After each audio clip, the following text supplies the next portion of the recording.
최상목 대통령 권한대행이 마은혁 헌법재판관 후보자를 임명 보류한 것을 두고 여야가 공방을 이어갔습니다. 당초 마 후보자 미임명이 위헌인지 아닌지 오늘 결정될 예정이었던 만큼 정치권의 관심이 집중됐는데요.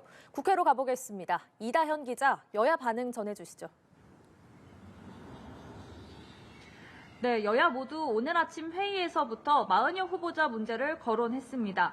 헌법재판소의 선고가 당초 오늘 오후 2시로 예정돼 있었던 만큼 정치권이 촉각을 곤두세운 겁니다. 국민의힘은 마 후보자의 정치적 성향과 이번 권한쟁의 심판의 절차적 하자 문제를 재차 제기했습니다. 권영세 비상대책위원장은 마은혁 후보자의 인민노련 활동 이력을 문제 삼아 극단적 이념 편향을 보인 인물이라고 주장했고 국회 권한쟁의 심판 청구가 국회 의결을 거치지 않았다고도 지적했습니다. 관련 발언 들어보시죠. 권한쟁의 청구 자체가 법과 판례에 맞지 않는다는 지적까지 나오고 있습니다. 심각한 절차적 오류까지 있는 이번 심판에 대해 각하 결정을 내리는 것이 마땅합니다. 마은혁 후보자 임명을 촉구해온 더불어민주당 오늘도 최상목 권한대행을 압박하고 나섰습니다. 박찬대 원내대표는 헌법재판소의 위헌 결정 가능성이 높다고 예상했는데요.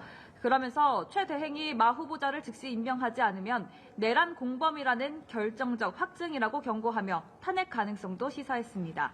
박 원내대표 발언도 들어보시죠. 또 책임을 다하지 않는다면 민주당은 비상한 결단을 택할 수밖에 없다는 점을 분명히 해둡니다. 경고가 허언으로 그친 적이 없음을 명심하기 바랍니다. 헌재 결정을 앞두고 여야가 민감하게 반응한 건 위헌 판단이 나올 경우 헌재가 9명 체제를 완성하는 근거가 마련되기 때문입니다. 마 후보자를 포함한 9명 체제가 갖춰질 경우 윤석열 대통령 탄핵 가능성이 더 높아질 것이란 관측이 우세합니다.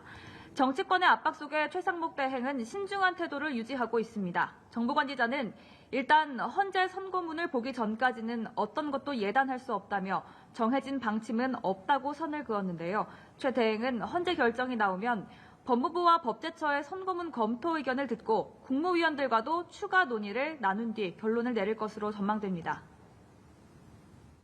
네, 국민의힘 지도부가 오늘 서울구치소를 찾아 윤석열 대통령을 접견했다고 하는데요. 어떤 대화가 오고 갔나요? 네, 국민의힘 권영세 비대위원장과 권성동 원내대표 그리고 나경원 의원이 오늘 오전 윤석열 대통령을 면회했습니다.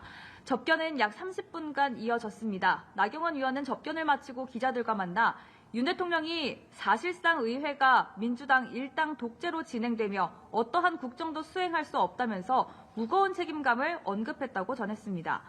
윤 대통령은 당이 하나가 돼서 2030 청년을 비롯한 국민께 희망을 만들어달라고 당부했다고 나 의원이 밝혔는데요. 탄핵 심판과 관련된 언급도 있었습니다. 나 의원은 윤 대통령과 헌법재판관들의 편향적인 행태에 대한 우려를 이야기했다고 설명했습니다.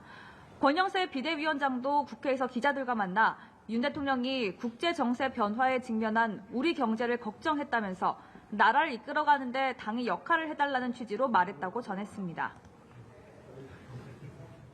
원내 상황도 알아보죠. 오늘부터 2월 임시국회가 시작됐는데 어떤 사안이 주요 쟁점입니까?